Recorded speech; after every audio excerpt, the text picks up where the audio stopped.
magandang umaga sa unang-una, report ulit, no? Report natin ulit yung progress natin since nagsimula tayo dito sa mga programa natin. Unahin natin ang 4PH. Ang 4PH, tulad na nasabi natin yung nakaraan, tuloy-tuloy ang pag-launch natin ng mga bagong modalities. So recently, nabalitaan nyo naman, meron na tayong launch na 34 sites ng for CNP, no? Yung enhanced CNP program natin. This will benefit around 7,000 families. So by October, magsisimula na po ang pag-award natin sa mga beneficiaryo ito. Ang susunod po natin i-launch ay yung 4PH rental modality.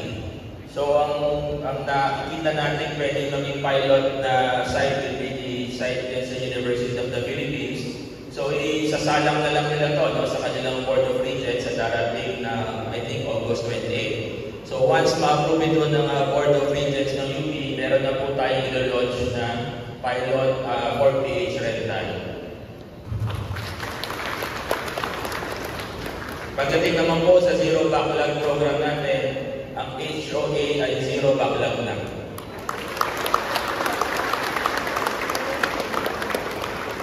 Then, HRED will have to follow soon, no? Yung dati natin 3,000 na backlog, ang report sa akin yesterday was 900 pa o na lang. No? We can consider that as an accomplishment. Pero marami-rami pa, no?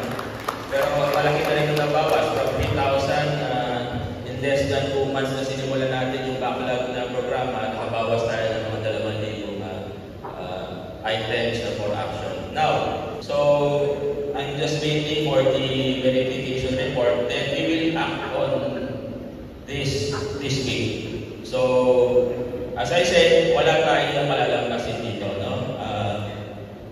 Hindi tayo titigil kasi alam niyo, karamihan ng kawani ng DHUD matitino. Sa buong departamento, hindi ko kayo pinipilit, no? Pero pumili kayo. May tatlo kayong options.